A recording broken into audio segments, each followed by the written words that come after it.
ನೀನೇ ಎಲ್ಲ ನೀನಿರದೆ ಬಾಳೇ ಇಲ್ಲ ಅನ್ನುವುದು ಪ್ರೇಮ ಅಲ್ಲ. ಮರಗಳನ್ನು ಸುತ್ತೋದಲ್ಲ, ಕವನಗಳ ಗೀಚೋದಲ್ಲ, ನೆತ್ತರಲಿ ಬರೆಯೋದಲ್ಲ, ವಿಷವನ್ನು ಕುಡಿಯೋದಲ್ಲ. ಮೌನವೇನೇ ಧ್ಯಾನವೇ ಪ್ರೇಮ.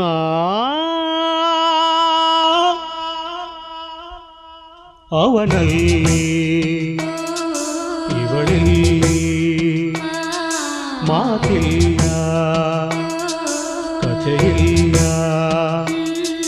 ಎದುರೆದುರು ಬಂದಾಗ ಹೆದರಿ ನಿಂತಾಗ ಅಲ್ಲೇ ಆರಂಭ ಪ್ರೇಮ.